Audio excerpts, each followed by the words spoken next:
So he asked Jesse, "Are these all the sons you have?" "There is still the youngest," Jesse answered. "He is tending the sheep." Samuel said, "Send for him. We will not sit down until he arrives."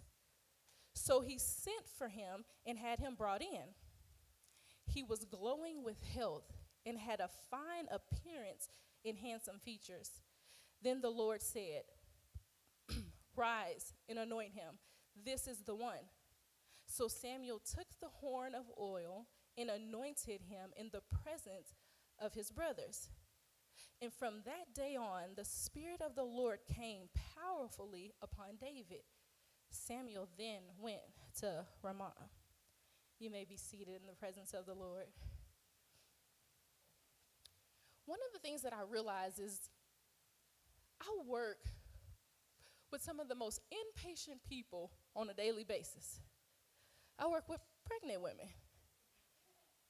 And I get it. So what I was thinking back and I was realizing, so when they come in when they first find out they're pregnant and they come into the clinic and I do the ultrasound and we look at baby and it's so exciting. It's one of my favorite parts. I'm like, I get to assist God with little miracles all day. It's honestly the best part of my job. And they're pregnant and they're excited and then they come in and we look again and then at this time we can hear a heartbeat. It's just exciting. But then as the weeks go on, I realize that they start to get impatient. And now when they come in the room, they tired and they wobbling. And I'm like, how's it going? I'm ready to have this baby. That's literally the reply I get on a daily basis. I'm ready to have this baby. But see, what I realize is that having the baby too soon could cause problems. So there's a waiting period, 10 months. I know we say 9. It's 40 weeks that needs to take place before you have this baby. Because see, there's some growth that has to take place.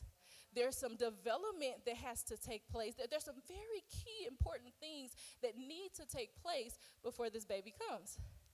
So if you give me a minute today, I'd like to just teach a simple topic called waiting.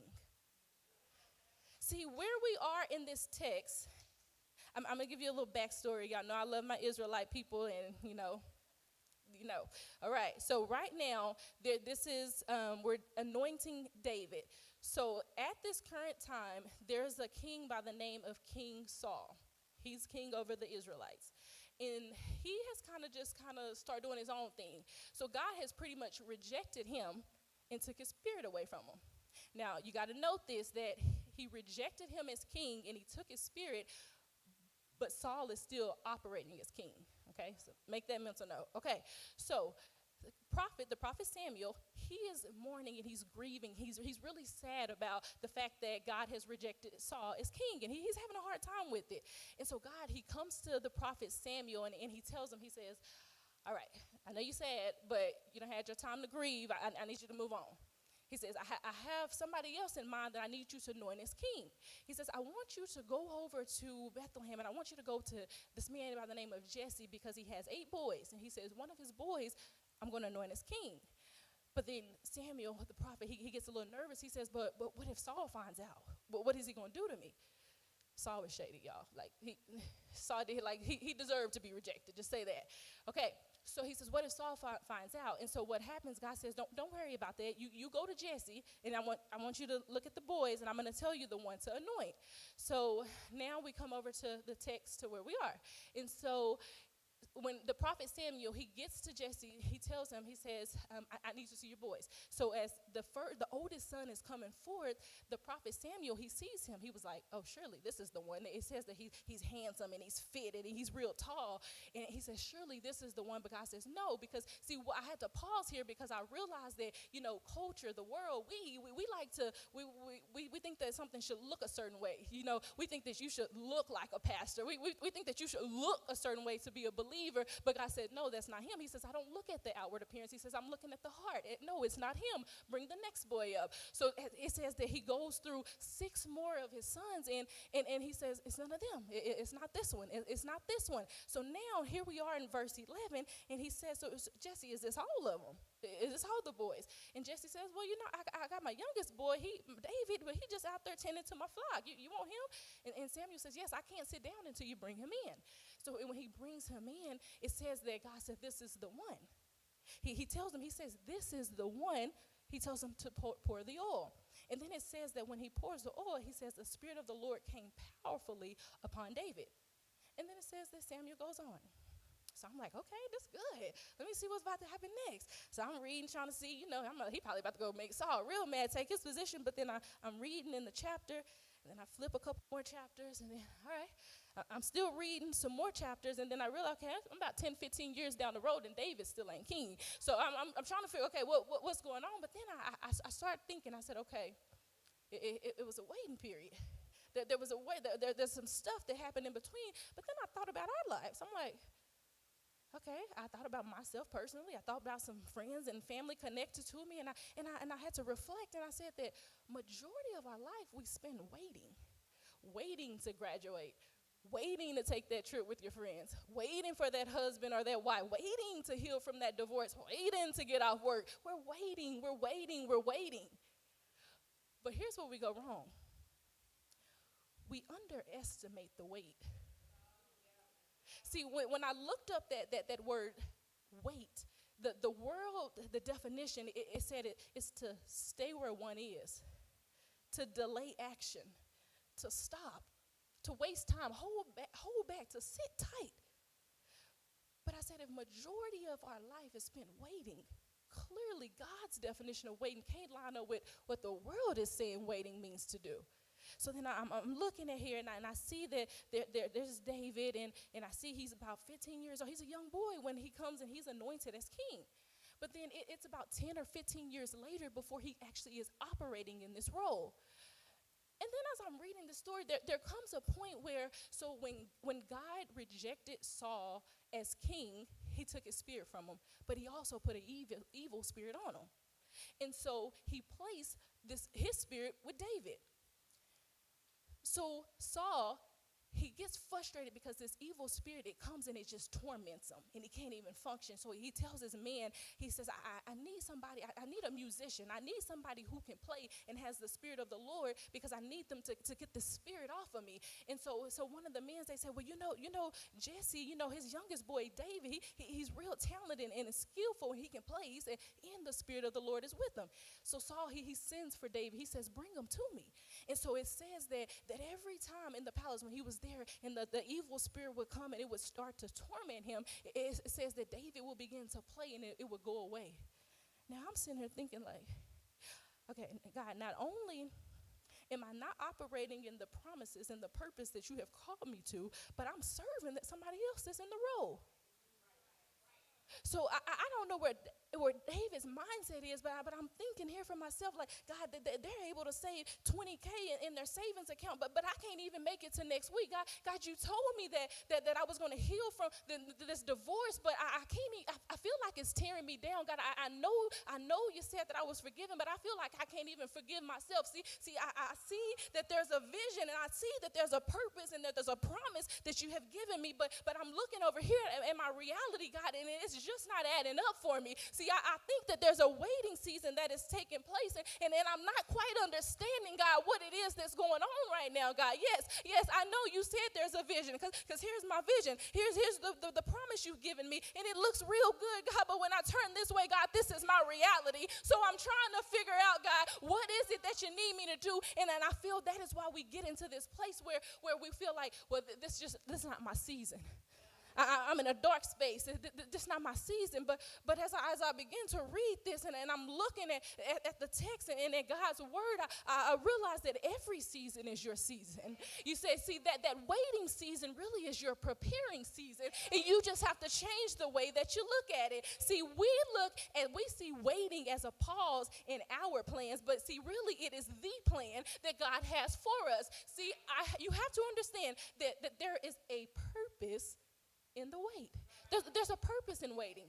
See, God, he was preparing David for the role, because if you read throughout this waiting period, there is so much that transpires. There is so much that takes place that it is preparing David for some of the bigger fights, some of the bigger things that he is going to encounter had he not went through this waiting season where there was some molding taking place, there was some shaping taking place, and it didn't feel good all the time, because you see, there was at one point where King Saul, he began to like David so much that he made him his armor bearer, you know. And then there's the time on down some years later when now he doesn't even like him, and David is running for his life because the king is trying to kill him. See, I know that the whole time it didn't feel good, but it all starts to make sense when it makes full circle.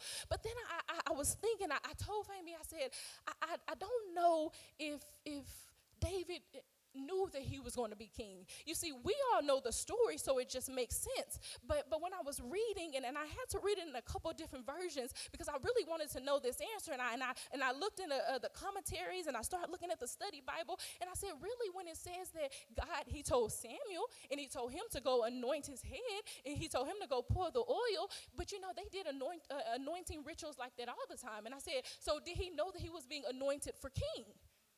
That was, I can't say 100% because I did all this research and it doesn't really say that he told David, hey, I'm anointing you to be the king of the Israelites. And it didn't say that he told his daddy Jesse either. So I was really thinking about that. But then I said, you know what? I don't know about David. But I do know that many of us sitting in here, there's not a prophet that has came and sat beside me and said, no, this is what you're going to do, daughter. This is how you're going to heal.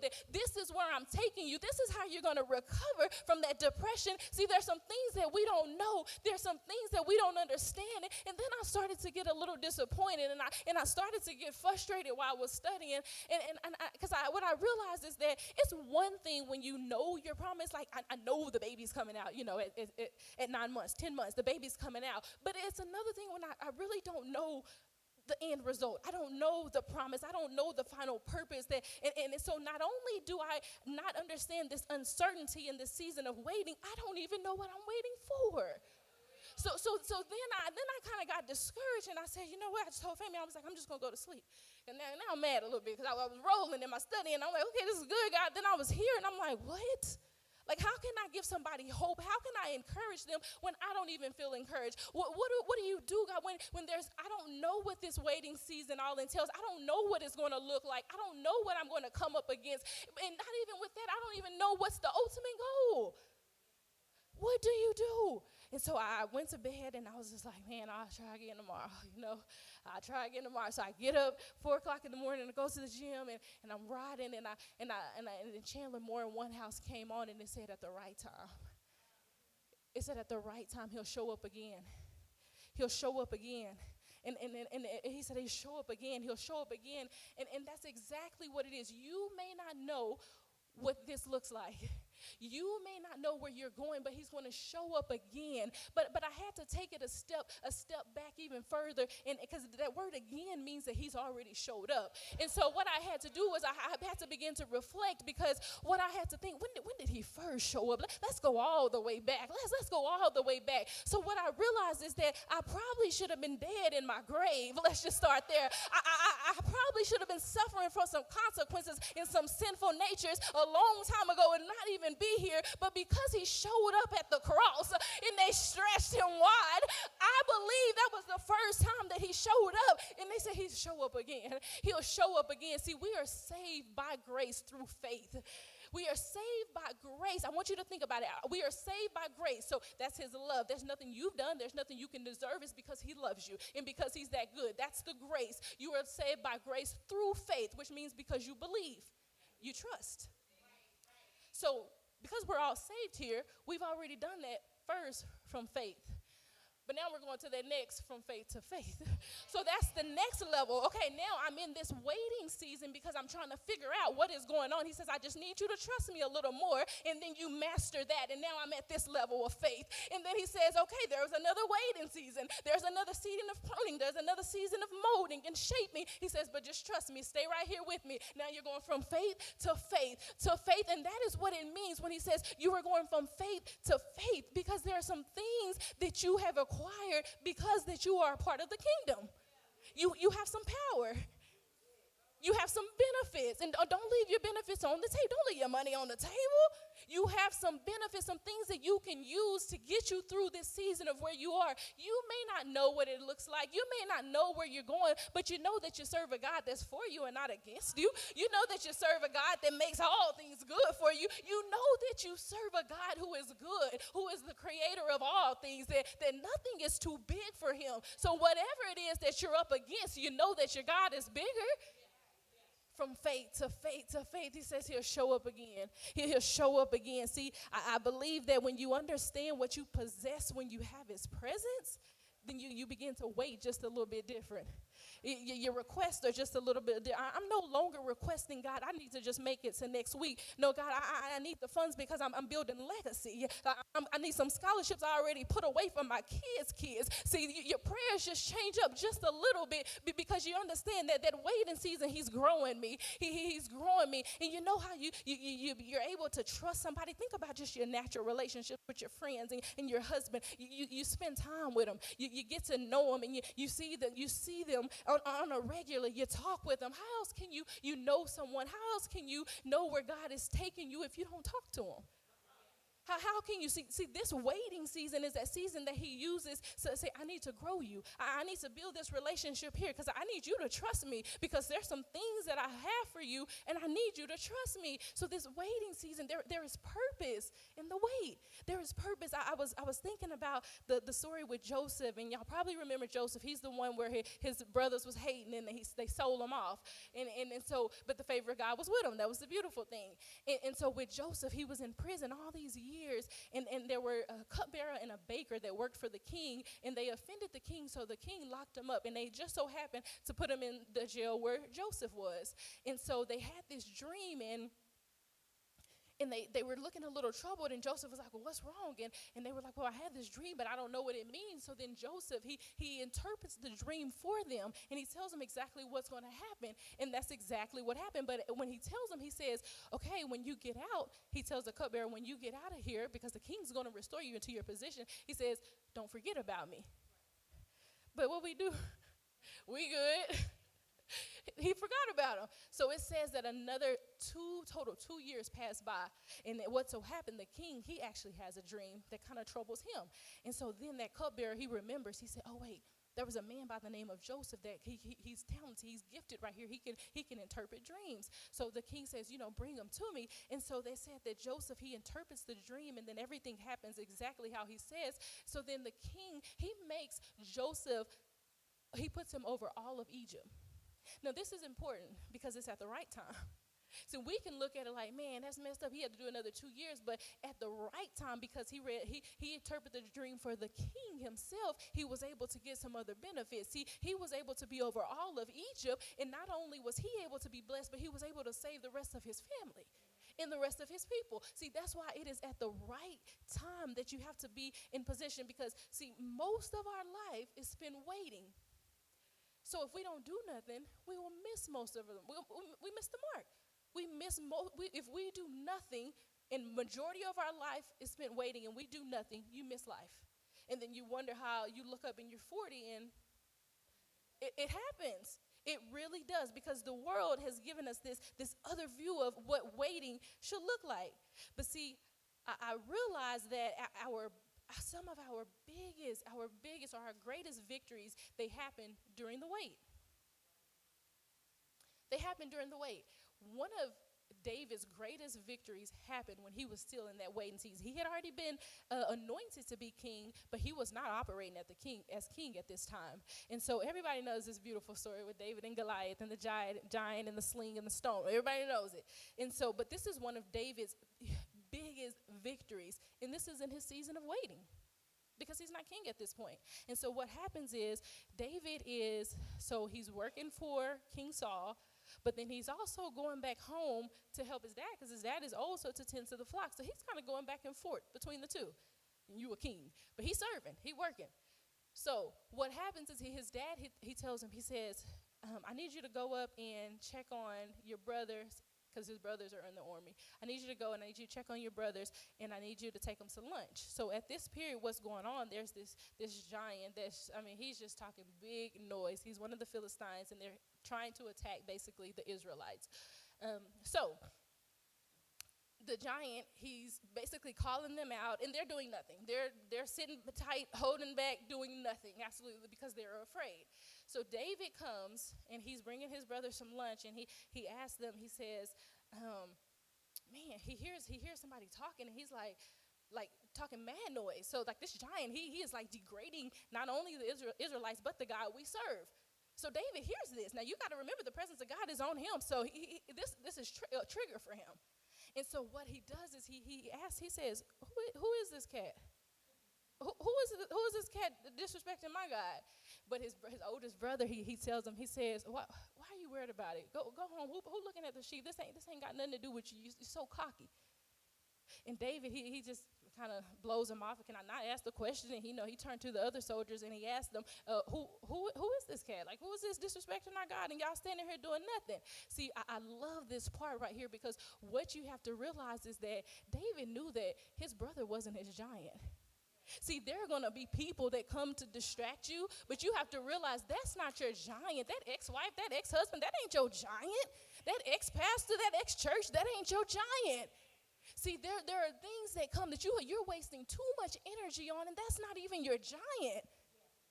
See, the brother, I believe he was mad because he didn't recognize the power that he had himself, because they had the presence of God over the Israelite army. So now you are mad because I want to operate and I realize the power that I have and the gifts that God has given me. You're mad at me because I'm going to walk in it, but now you mad because you're standing here not moving.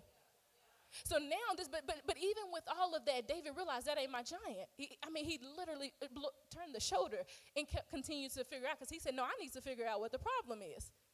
See, what David is, he's like, I need to know who this is talking. See, sometimes you gotta get mad when somebody's coming against the kingdom, when somebody's sowing division, when somebody's trying to attack your brother or your sister. But see what happens, a lot of times we just say, well, that ain't my battle. It ain't affecting my home. It ain't got nothing to do with me. But see, David understood the assignment was bigger than him. He realized, no, this is God's army. This is God's people. So, I have to go after it. And I believe that if we can begin to be bold about that, yeah, it may not be hitting me right now, but I understand that no, I gotta protect my brother. I gotta protect my sister. There is more in it to this. And so I believe that David, he started to get mad, and he realized that something has to be done.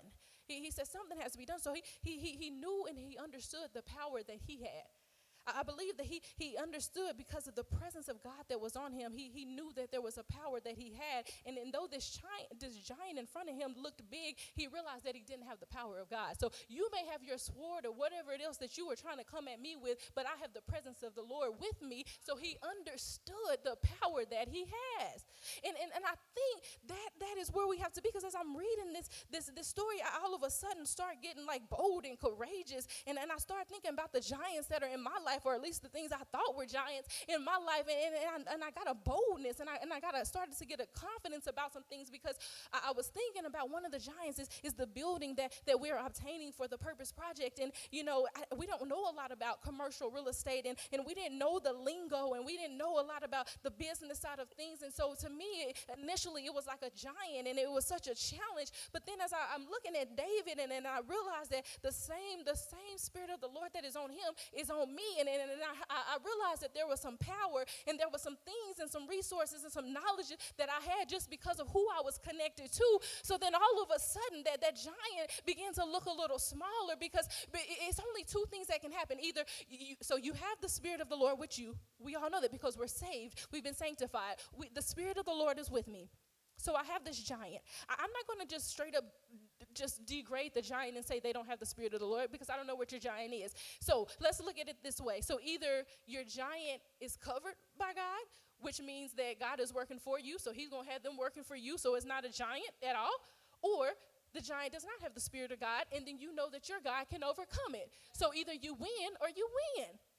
Either way. So God is saying you're looking at this as a giant, but it's really just a test. He says, I'm on that too. He said, I got my hand on that too. I'm already making that work for you. He says, but you won't even take the test. All that whole waiting season you have been in, he said, I've been preparing you for this. He says, I've been grooming you. I've been getting you ready and developing those skills. He said, you was fighting the lions and the bears, so that when you came against this little 9-foot giant, that it stood no chance with you. He said, I've been building you up for this. He says, I just need you to take the test. You see, this was a giant for me initially, standing here in this pulpit preaching. I looked at it as such a giant, but then I realized the power that I possessed when I was here in this place. And I realized that there was something that came and took over me that made me strong. And I also realized that there was a power that I needed to let you know you have too. So I'm going to stand up here and I'm going to let you know that there's a God that you serve that has given you power, that has given you authority. So whatever giant that you think you're facing, your God is bigger. He is the creator of all things, and that nothing is too big for him. So whatever giant you're facing, whatever it may look like, God says, yeah, this may look like a waiting season and that nothing is happening and that nothing is taking places and that you're just getting hit. I just got laid off, or I'm struggling with depression, or I lost the baby, or whatever it is. But it's a way. He says, I'm growing you. He says, I'm growing you. I'm growing you. He said, I'm going to show up again. I'm going to show up again. I'm going to show up again. He said, I just need you to don't underestimate the wait. Don't underestimate wait. He says there's purpose in waiting. There is purpose in waiting, in the waiting season. He says not only is that preparing season, he said it's your seeking season. I need y'all to start seeking me. I need you to start seeking me. I need you to start seeking me, because there are some things and there are some places that I'm going to take you. He says, but until you seek me, you won't build up the courage to do it. He said, until you start getting to know me, you won't believe that you could belong there. He says, but I need you to start seeking me, because there's some things that I have for you that is going to not only bless you, but those that are around you. He said, it's time to do kingdom business. It's time to do kingdom business. So I pray that whatever season you're in right now, know that whatever the season is yours. It's your season. God is very intentional about everything that he is doing. God is very intentional about your life from the moment that he put you in your mother's womb. And he says, I need you to have hope and I need you to have courage, because there are some things that I'm doing in this season that I need you to go ahead and let those things that are holding you back, go ahead and remove those distractions and those things that are telling you you're not enough, that are telling you you're not valuable, those things that make you feel less than. He said that's a trick of the enemy. He says, I have already told him to pour the oil because you're the one. He says you're the one. So I need you to start. I need your response to be a little different. Start waiting just a little different in this season.